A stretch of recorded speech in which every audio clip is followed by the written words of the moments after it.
जय झूलेलाल साईं। अॼु दुकान ते आया आहियूं, कंहिंखे ॿुधाइजो न।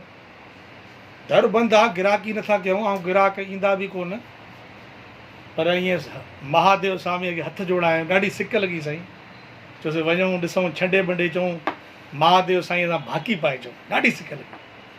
सिंधीअ जो सॼणो केरु, दुकान नेट खुलंदा साईं।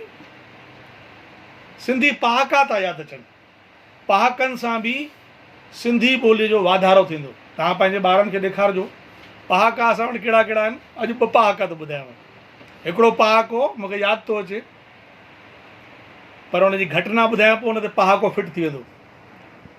इटलीअ में कोरोना कीअं चालू थियो तव्हांखे ख़बर आहे? चाइना जो हिकिड़ो माण्हू आयो हुते भेण सां, चवंदो आहे त भई मूंखे ॾाढी ॿियाई कई अथऊं, मूंखे हर कोई चाइनी चाइनी करे भॼाए थो पियो। त रोड ते, विच रोड ते हीअं हथ फैलाए करे बीह रह, भई मां चाइनीज़ आहियां, मूंसां ॿियाई कई अथऊं। त हिकिड़ो वीचारो इटालियन माण्हू अची ईअं भाकुर पाए फ़ोटू कढाईंसि। फ़ोटू साईं अख़बार में अची वियो। त इटलीअ जे मेयर खे लॻो भेणा हिकिड़ो साधारण माण्हू फ़ोटू थो कढाए चाइनी माण्हूअ सां, छो न मां बि कढाए अचांसि। त उहो वियो साईं, हुनखे चाइनी जे माण्हूअ खे, चीन जो माण्हूअ खे हुते चौराहे ते बीठो, ॿिए ॾींहं ते बि वियोसीं, ईअं भाकुर पाए चुमियूं ॿुमियूं वठी ॾिनईंसि। पोइ ख़बर पई त हुनखे बि कोरोना थी वई, हुतां जे मेयर खे बि, ऐं सॼो मुल्क ईअं तबाह थी वियो। इहो भाकी पाइण जो मतिलबु फ़ाइदो। त इनखे असां सिंधीअ में चवंदा आहियूं शाबस ते मथो कूड़ाइणु।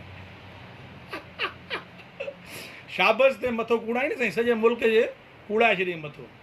ॿियो साईं ॿुधायांव, गांवनि में असांजे अॼु बि चरिया अथव ॾाढा, ख़ासि करके असांजे सतना जे आसे पासे में नंढड़ा नंढड़ा गांव आहिनि, हड़ई ॾाढा सीधड़ा माण्हू अथव। हिते ईअं हिकिड़ो लिकी लिकी सतना खां थोरो अॻिते पेशेंट आयो कोरोना जो। ईअं क्रिकेट ब्रिकेट खेॾनि पिया गांव जा ॿार, भीड़ हुई, वॾा बि माण्हू बीठा हुया। पोइ अची सभिनी खे ॿुधाईं, चई भैया मां जेको आहियां कोरोना जो पेशेंट आहियां। ॿारनि में अची हुड़दंग मची वियो, चई कोरोना जो पेशेंट आयो आहे, कोरोना जो पेशेंट आयो। वठी भेणा माण्हू हुन सां गॾु सेल्फी कढाइण लॻा। सभु नंढा त नंढा, वॾा चाहे सभिनी चयो भाई कोरोना जो पेशेंट आयो। हाणे हुननि खे कहिड़ी ख़बर कोरोना छा थींदी आहे। गांवनि में त कोरोना अञा असांजे आसे पासे आहे कान। इनखे चइबो अथव चरीअ खे चूड़ो, कॾहिं जंग में कॾहिं बाह में। इहे ॿ पहाका आहिनि सिंधियुनि जा, ॾाढा बढ़िया फिट था थियनि।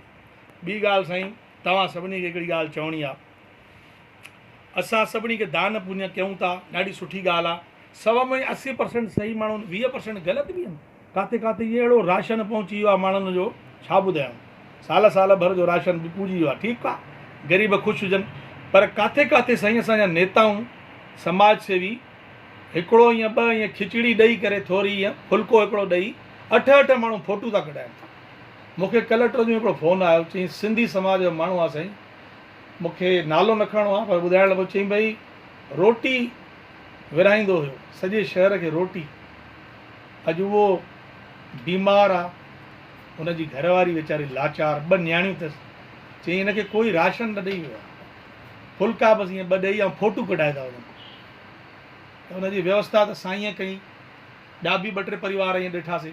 त ॾिसिजो पंहिंजे आसे पासे, सिंधियुनि जो भलो कजो, सभिनी जो भलो कजो। जय झूलेलाल।